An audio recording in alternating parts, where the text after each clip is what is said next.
Saeed Mohammad Ibrahim sir. স্যারকে আমি ফলাফল ঘোষণা করার জন্য বিনীত অনুরোধ রাখছি।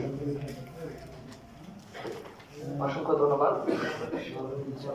বিসমিল্লাহির রহমানির রহিম।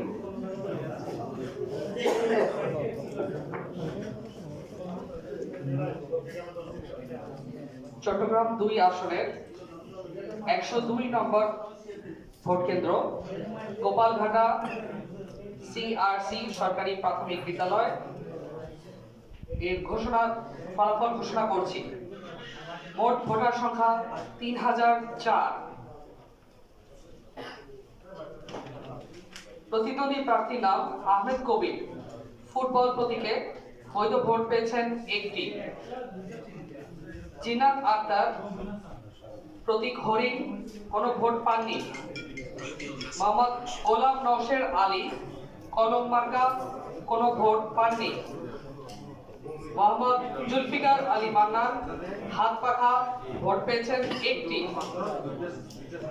মোহাম্মদ নুরুল আমিন, দাড়িপাল্লা প্রতীকে বৈধ ভোট পেয়েছেন 43টি। রবিউল হাসান, ট্রাক প্রতীকে কোনো ভোট পাননি। শাহজাদা সৈয়দ সাইফুদ্দিন আহমদ, একতারা প্রতীকে ভোট পেয়েছেন 29টি। সরওয়ার আলমগীর, ধানের শীষে ভোট পেয়েছেন 266টি। মোট 340টি ভোট, এর মধ্যে অবৈধ ভোটের সংখ্যা 8টি এবং বৈধ ভোটের সংখ্যা 340টি।